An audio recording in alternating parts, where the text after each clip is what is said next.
まあ、いわゆる刺し子ギャルズの今と、はいそれからこれから世界的にも今ものすごく注目されているので、まあ、そういったことを含めて、はいなんか今後どうしていきたいのかっていうのをなんかちょっと聞いてみたいなと思って、はい、ぜひ熱く語っていただけるといいなと。今日は素敵な藤原さんというゲストをお招きして、少し刺し子ギャルズに関してお話しできたらなと思います。刺し子ギャルズの藤原と申します。どうぞよろしくお願いいたします。風の便りに聞いているお客様が多いと思うんですけど、まあ、ルーピラー初めて刺し子ギャルズさんと一緒にコラボレーションをさせていただくので、世界的にも今ものすごく注目されているので、まあ、そういったことを含めて、なんか今後どうしていきたいのかっていうのをなんかちょっと聞いてみたいなと思って。刺し子ギャルズはそうですね、立ち上げる際にちょっとこれも説明的なことになっちゃうかもしれないんですけど、3つ目標を掲げていて、目的ですね、目標というよりは1つが刺し子の可能性を広げる、でもう1つが復興のその先を示す、で最後が地域に産業を起こして根付かせるって言ってるんですね。大上段にあるのがその刺し子の可能性を広げるって言ってるんですけど、刺し子って文献を紐解くと大体400〜500年前からそういう自然発生的に日本に出てきている文化伝統なんですけど、素晴らしい文化でも技術でも伝統でもそれってやっぱ需要と供給は大事だと思ってて、需要がなければやっぱりなくなっていくものの方が多いと思ってて、トラディショナルな刺し子はきっとそういう愛好家の方々が守ってくださってると思うんですけど、自分たちはそれが進化させる側とか変化させる側にいたいと思ってて、それが刺し子ギャルズの一番のメインのスタンスなんですね。で2つ目が復興のその先を示すって言ってるんですけど、僕らが15年間やってきたことっていうのはあそこでちゃんとフォーマット化されてるんですよ。このフォーマットっていうのはもしかしたら大土だけではなくて、この先に日本で何か災害が起きた時、もしくは世界で何か起きた時に、世界中にありますよね。そうですね。可能性としてはね。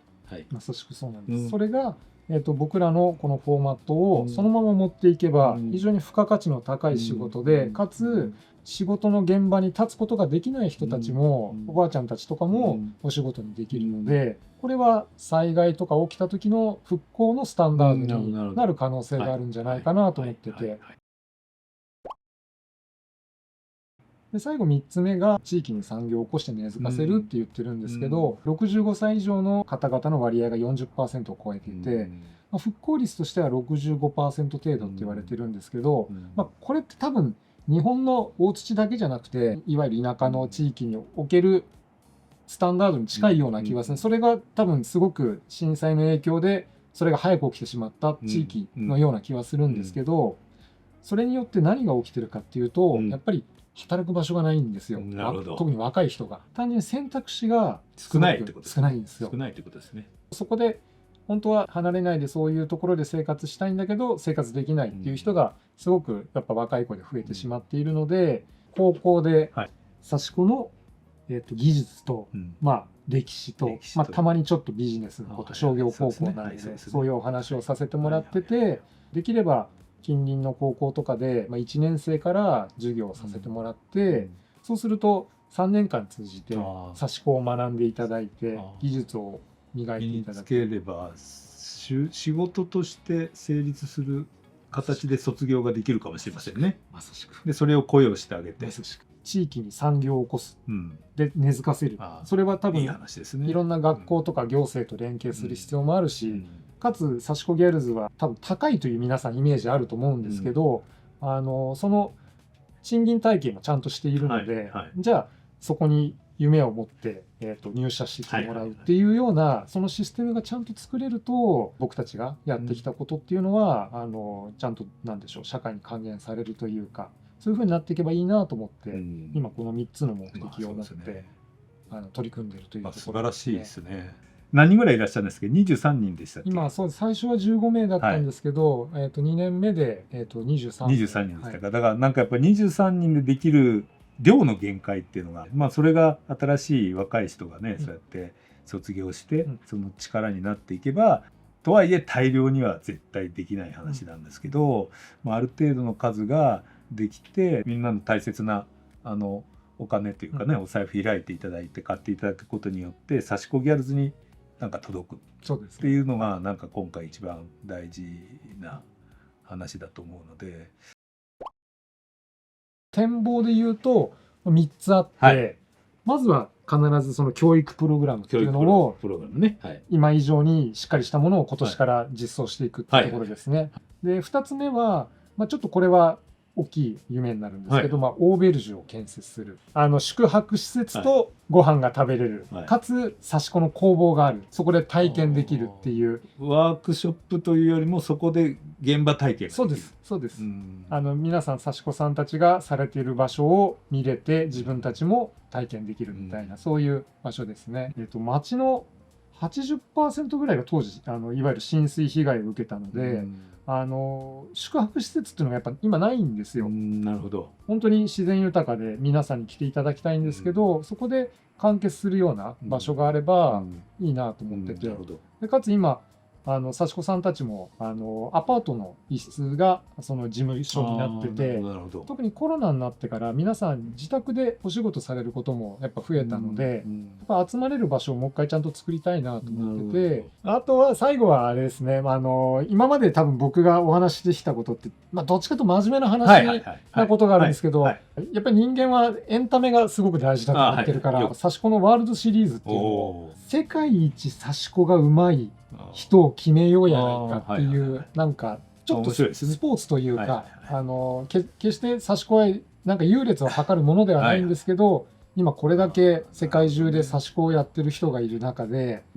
例えば青森県の小銀刺しとかっていう刺し子にもいろいろいくつかルーツがあるんですけど、小銀刺し30年のおばあちゃんとかいるんですよ。そういう人たちが年に一度集まってテクニカルとこうアーティスティックみたいなクリエイティブな部分で競い合うみたいな感じですね。今自分たちがアグリーすぎる状態もちょっと怖いなと思ってるんですよね。刺し子って本来開かれたものだし、エンターテインメントというのとさらに刺し子の技術を向上させていく、さっき言った刺し子の可能性を広げるっていうところにつながっていくので、この刺し子ワールドシリーズっていうのはもうそれは面白いですやね。りたいなと思ってますね。今来ていただいているのが、こちらのすっごいもうフル刺し子。そうですね。フル刺し子ですね。刺し子ギャルズのフル刺し子。刺し子ギャルズのフル刺し子だよね。クオンループイラー刺し子ギャルズって正確に言うとトリプルコラボですね。そうですね。クオンバイ刺し子ギャルって感じですね。このパターンと、あと僕が着てる少し軽めのパターンですよね。この2つを一応ご用意させていただいております。刺し子ギャルズの刺し子っていくつか特徴があるんですけど、非常にやっぱカラフルなんですね。刺し子って多分ほとんど生成りの糸とか、もしくはネイビーとかその辺で刺すことが多いんですけど、自分たちは結構カラフルに